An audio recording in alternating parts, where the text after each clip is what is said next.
バクのホビーチャンネルにようこそ。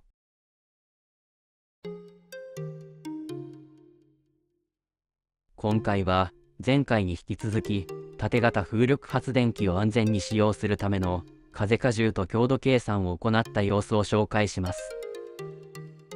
前回は CAD のモデリングで終わってしまったのだ。そうでしたね。でも CAD 化したので羽を自由に形を変更できますね。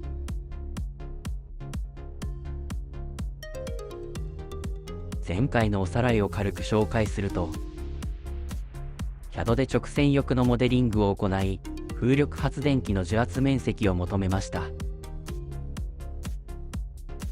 設置場所は岩手県の住宅地。長さ3メートルの交換パイプ先端に風力発電機を取り付け、高さ7メートルの位置に固定したとき、風荷重に耐えられるか確かめます。そして交換パイプはホームセンターで容易に購入可能な直径 19.1mm の園芸ハウス用を考えていましたが、計算の結果、細すぎてこの用途には強度が足りないことが判明して、直径 25.4mm の交換パイプに変更になりました。早めに強度不足が分かってよかったのだ。いけると思っていたんですけど、ダメなのですね。強度計算って大事。変更後の交換パイプは直径 25.4mm、肉厚 1.2mm です。それでは始めましょうか。では、建築基準法を参考に風荷重計算に必要な計算式を見てみましょう。設計指針として設備構造物の計算基準を参考にしています。風荷重は風を受ける面積、つまり受風面積に風圧力をかけることで計算できます。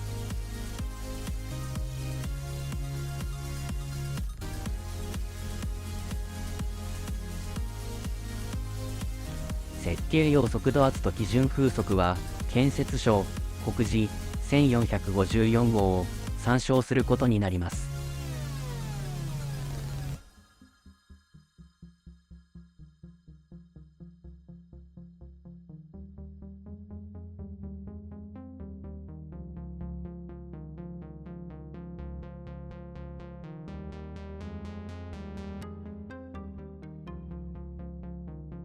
屋上は風が強いことからピーク風力係数が決められています。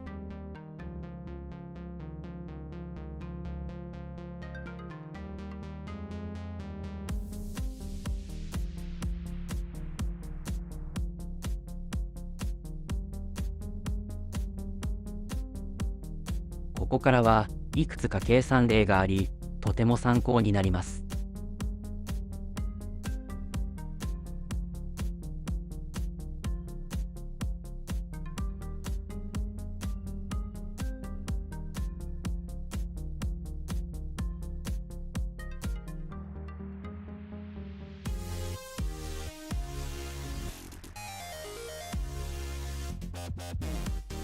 では、建設省告示1454号に何が書かれているのか見てみましょ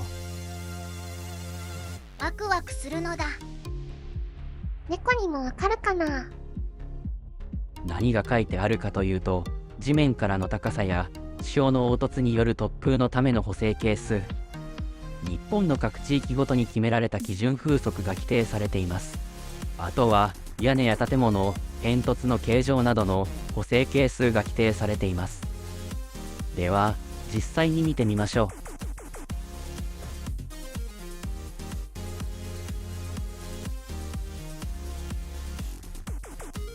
最初に環境係数 E と V0 を算出する方法が書かれています。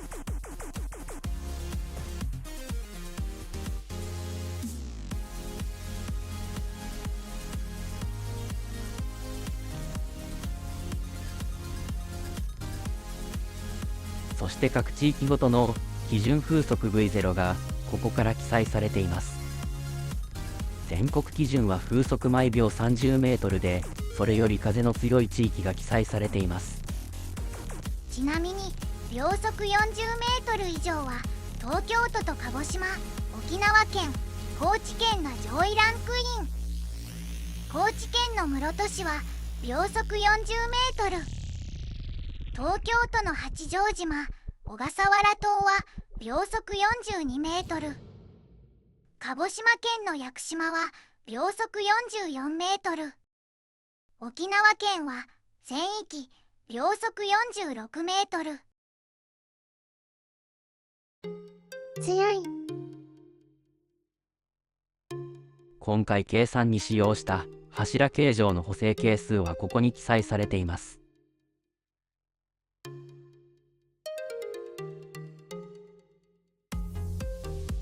回転翼が回転しているときは円柱に形が似ているので、この補正係数を使用することにしたのだ。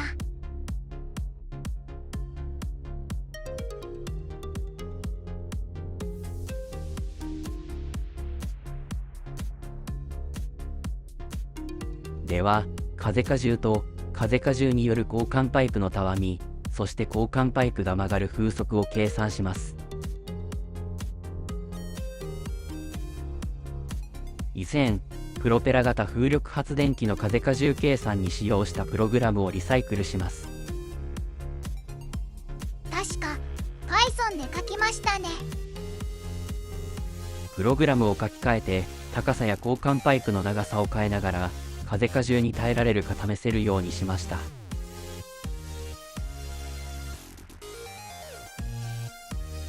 プログラムの入力が終わったので、Python の統合開発環境 idle を起動します。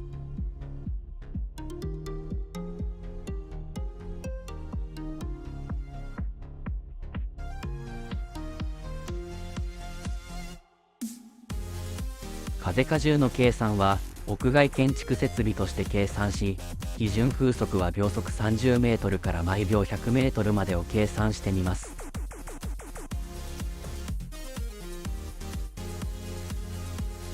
受風面積は 0.051 平方メートルだったのだ。取り付けパイプも風圧を受けるはずですが、影響が少ないので無視します。等分負荷重計算が面倒だっただけなのでは。後で実装しておきます。とりあえずこのままで。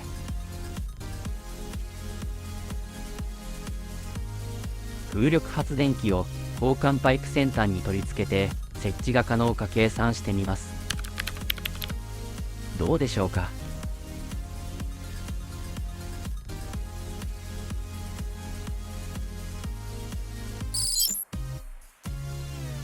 あれれ。パイプの長さは3メートル、取り付け位置は地上高7メートル、発電機の位置は地上高10メートルですが、風速毎秒40メートルで折れ曲がってしまいました。猫にはよくわからないから説明をお願いします。風速毎秒40メートルの時の風荷重の曲げモーメントが 289.2 ニュートンメートルなので、交換パイプの許容モーメントの288ニュートンメートルを超えてしまい折れたことになるのだ。建築基準法的には基準をクリアしていますが、耐風速が毎秒40メートルでは心配ですね。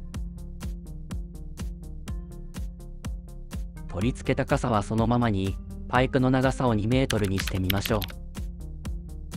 パイプの長さは2メートル、取り付け位置は地上高7メートル、発電機の位置は地上高9メートルです。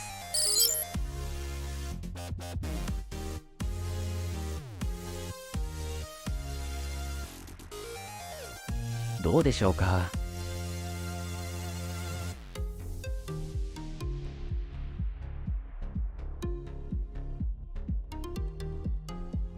パイプの長さは2メートル、取り付け位置は地上高7メートル、発電機の位置は地上高9メートルでは、風速毎秒50メートルまで耐えられるようになりましたが、まだ心配ですね。その前に家がバラバラになりそうだけど、とりあえずパイプ長1メートルの場合も見てみましょう。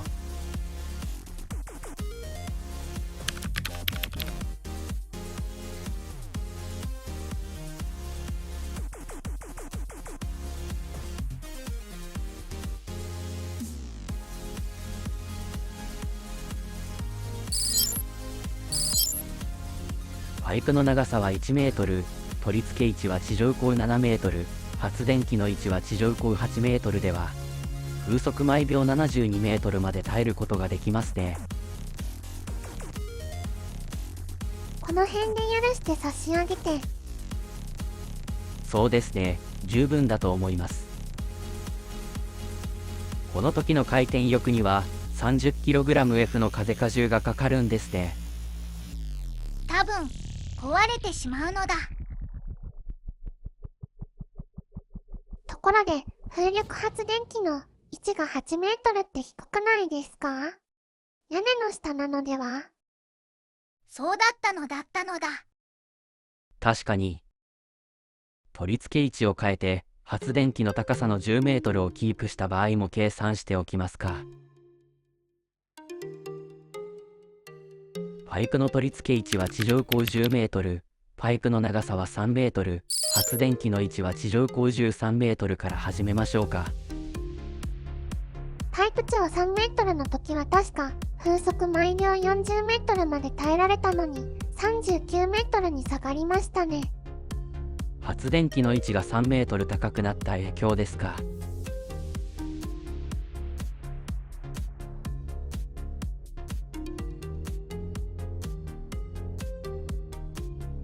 パイプの長さを2メートルに短くして、パイプの取り付け位置は変更せず、地上高10メートル、発電機の位置は地上高12メートルではどうでしょうか。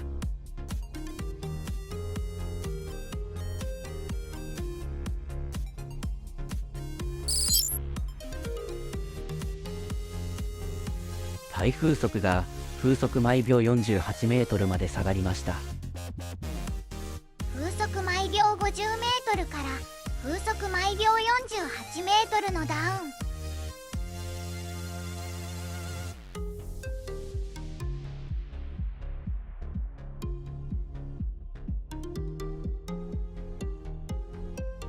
パイプの長さを1メートルにして、パイプの取り付け位置は変更せず、地上高10メートルのまま、発電機の位置が地上高11メートルではどうでしょうか。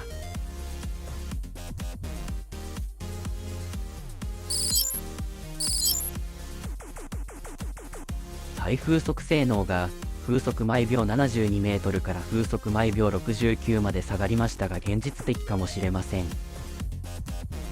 この時の風荷重は 295.24 ニュートンメートル、パイプ先端には 30.13kgF の力がかかります。ということは、1メートルのパイプの先端をどの方向にも 30kg で押しても壊れないように取り付けなきゃですね。お米1袋分の重さですね。これも難しい問題なのだ。どうやって取り付けるか。たかが20ワットのおもちゃレベルの風力発電機なのに。仕方ないですね。計算結果は受け止めましょう。固定したパイプは 71mm もたわみますね。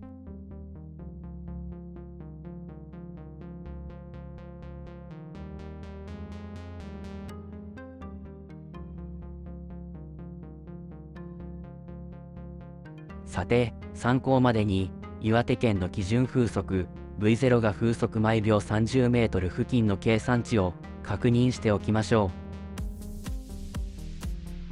う。岩手県の基準風速は風の強い沿岸部と内陸部では基準が異なり、計算に使用した V0 は風速毎秒30メートルです。この時の風荷重は 56.81 ニュートンメートル、約 6kgF です。直径 25.4mm の交換パイプなら長さ 4.8 メートルが最大の長さになります。あくまでも建築基準法をクリアできるギリギリの条件です。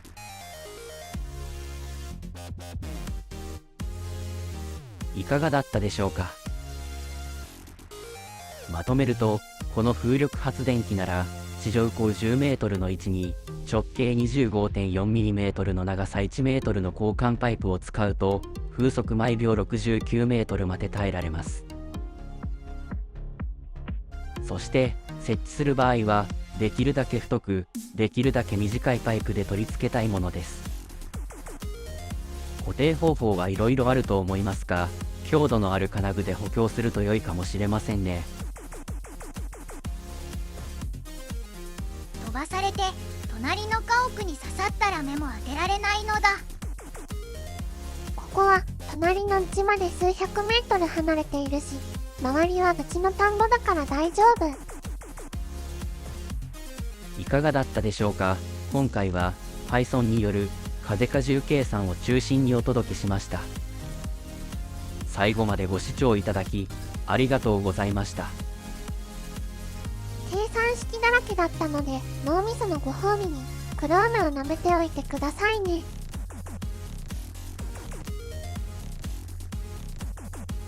ナレーションはボイスボックス。若松明と枝豆の妖精ずんだもん。黒飴大好き猫塚 B でお届けしました。ではまたこのチャンネルでお会いしましょう。でではまはまた。たね。